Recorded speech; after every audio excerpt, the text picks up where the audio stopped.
Telugu Desam party కుటుంబ సభ్యులకు మరియు వేదికను అలంకరించిన పెద్దలకు నా ధన్యవాదాలు, నమస్కారాలు.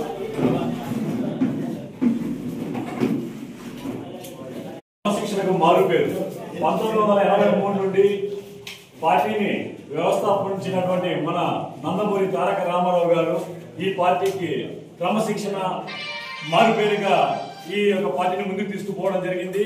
అదే లెగసీని మన నారా చంద్రబాబు నాయుడు గారు ప్రతి 2 సంవత్సరాలకు ఒకసారి మన సంస్థాగత ఎన్నికలను జరుపుకుంటూ పార్టీని అట్టడుగు స్థాయిలో ఉన్నటువంటి కుటుంబాలకు కావచ్చు, బడుగు బలహీన స్థాయిలో ఉన్నటువంటి కుటుంబాలకు కావచ్చు, అందరికీ ముందుకు తీసుకురావాలని, అందరినీ చైతన్యపరచాలని, సంక్షేమ పథకాలని ప్రతి కుటుంబానికి చేర్చే విధంగా ముందుకు తీసుకుపోయే విధంగా అందరినీ మొబిలైజ్ చేసి పార్టీ మరియు సంస్థాగతాన్ని, సంక్షేమం మరియు ప్రభుత్వాన్ని రెండింటిని ముందుకు తీసుకుపోతున్నారు.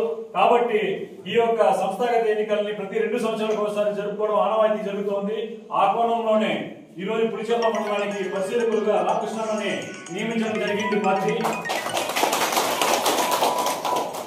కాబట్టి ప్రతి 2 సంవత్సరాలకు ఒకసారి మన యొక్క సంస్థాగత ఎన్నికల్ని మనం ఏకగ్రీవంగా జరుపుకోవడం జరుగుతోంది. అదే కోణంలో ఈ రోజు వెంకటదాసరపల్లి పంచాయతీ కూడా రావడం జరిగింది. మనం అందరూ కలిసి మూకమ్మడిగా ఒక అభ్యర్థిని ఎన్నుకొని అధ్యక్షుడిగా, ప్రధాన కార్యదర్శిగా మరియు ఉపాధ్యక్షుడిగా ఎన్నుకుంటారని ఆశాభావం వ్యక్తం చేస్తున్నాము. మరియు ఎవరైతే ఎన్నుకుంటారో వాళ్ళకే కాకుండా సభ్యత్వం ఉన్న ప్రతి ఒక్కరికి ఖచ్చితంగా పదవులు వస్తాయి.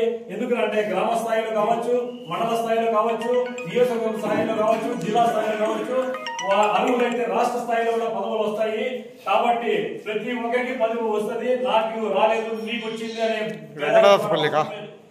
వెంకటాచలపల్లిగా అందరూ కష్టపడి సంక్షేమ చేసి ఈ పార్టీని ముందుకు తీసుకుపోయి ఇప్పుడు ఎంతైతే మనం అభివృద్ధిలో తీసుకుపోతున్నాం, పార్టీని మెజార్టీని తీసుకుపోతున్నామో దానికి 2 ముందుకు పోయే విధంగా అందరూ సహకరిస్తారని ఈ ఒక అవకాశం ఇచ్చిన పెద్దలందరికీ నా ధన్యవాదాలు.